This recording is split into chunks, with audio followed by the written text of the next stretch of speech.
Europe just cut interest rates for the 8th time in a row to just 2%, while the Federal Reserve keeps rates more than twice as high, 4.3, which is higher than all but 8 months out of the past 25 years.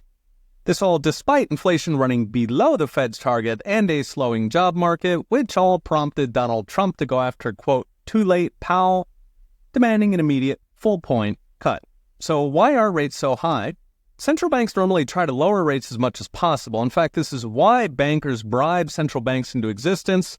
The central bank is intended to be an inflation machine, and they do this mainly by artificially lowering interest rates. Low rates mean it is cheap to borrow. In fact, sometimes they make it free to borrow, as in rates are lower than inflation. This happened during COVID all the way until 2023, leaving 9% inflation in its wake. Now, bankers and politicians like cheap money because it makes the economy grow. Basically, a tissue fire burning bright but burning out fast, since the cheap money causes inflation, which makes the central bank yank up rates, which strangles the economy into recession. Presto, the boom-bust cycle, cheap money, and then they strangle it. So we're currently at the strangle stage ever since Bidenflation, but since Trump took office, inflation has collapsed to just 1.5%, which is actually below the Fed's 2% target. That means normally the Fed would be nervous about deflation right about now.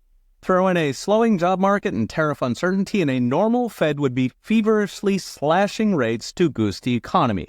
Instead, the Fed sits on its hands. Now, it's particularly odd considering that the Fed has a 112-year track record of bailing out every policy shock from D.C. So they slashed when Hoover caused the recession and FDR kept it going. They slashed in the oil embargo, the 1980 recessions, the Gulf War, the dot-com bust, the 2008 crisis, and, of course, the COVID lockdowns. But somehow, Trump's tariffs are the exception, nary a whisper of support from the Fed. So what can Trump do about it? He's mused about replacing Jerome Powell, which it's not clear he can do. But Powell's term ends anyway next May. Trump's likely replacement, Kevin Warsh, is actually a hard money guy, meaning higher rates. But Warsh is also a team player, so he'll probably cut, especially if the tariff war is still going on.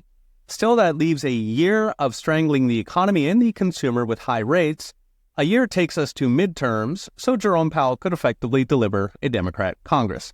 So what's next? Brought to you by Unchained.com. While high rates are a slog for the economy, a threat to Trump, if we zoom out, the current rates are actually low. So interest rate surveys going back 700 years, so long before central banking, imply the neutral rate that doesn't cause boom-bust is closer to 5% right now, 3.5 plus inflation.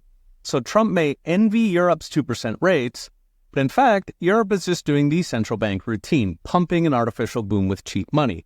So for now, Trump's stuck with Powell, meaning the best he can do is keep deregulating, keep pushing energy and tax cuts, maybe even cut spending and let the American people build. A new podcast just dropped, rounding up all the stories from last week. Search Peter St. Onge wherever you enjoy your podcasts. Okay, we'll be watching. See you next time.